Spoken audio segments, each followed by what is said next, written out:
For lesson 5's homework, we're going to continue our work with the distance formula.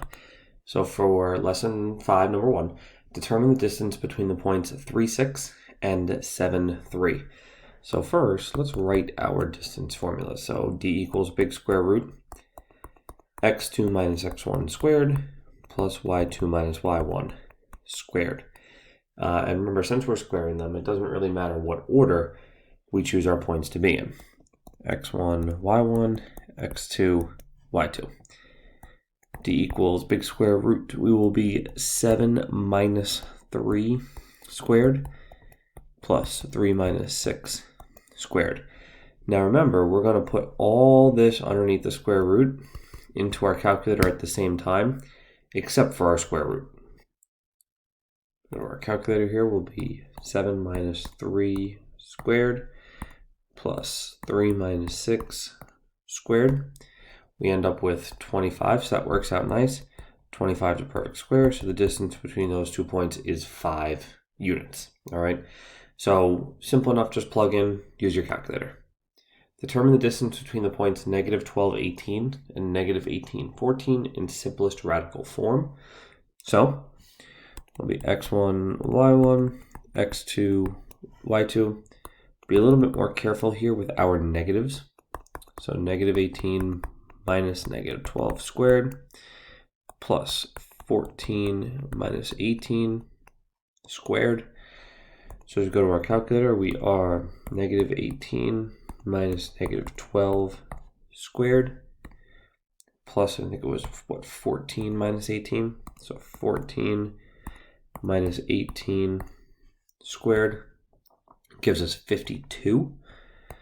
So d equals the square root of 52. Now, unlike the last one, 52 is not perfect, but 52 does split. It splits into the square root of 4 and the square root of 13. Comes back together, and the distance here is 2 radical 13. The endpoints of one side of a regular hexagon are negative 2, 4 and 1, 3. Determine the length of one side of the hexagon and state the perimeter of the hexagon, both in simplest radical form.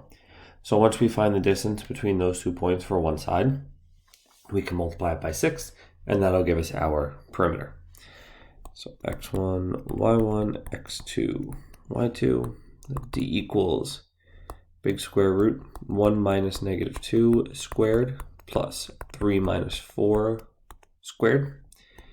So if we do this here in our calculator, we are 1 minus negative 2 squared plus 3 minus 4 squared. 3 minus 4 squared. We end up with 10. All right. Nice part about 10. 10 does not split. 10 is not a perfect square. So there's the length of one side. If we multiply that by 6, we get a perimeter of 6 radical 10. All right, remember, you can't multiply a number outside of a radical with a number inside, so that 6 just ends up out in front. The vertices of squared jump have the following coordinates. Determine the perimeter of the square jump in simplest radical form. So they gave us all the points, but realistically we only have to find the distance between 2 of them because we know a square has all equal sides. So I'm just going to go x1, y1 and x2, y2. There are no points that are really friendlier than the other because they all at least have one negative in there. So big square root, we are negative 4 minus negative 2 squared plus 2 minus 6 squared. So negative 4 minus negative 2 squared plus 2 minus 6. Oops, forgot my parentheses, and that will screw things up if you don't have your parentheses in there. 2 minus 6 squared, you get 20.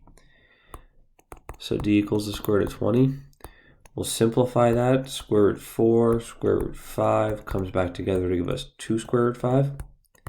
So that's the length of one side. If we want to find the perimeter, we'll multiply it by 4. Multiply your numbers on the outside. 2 times 4 gives you 8 radical 5. And that will be our perimeter for our square.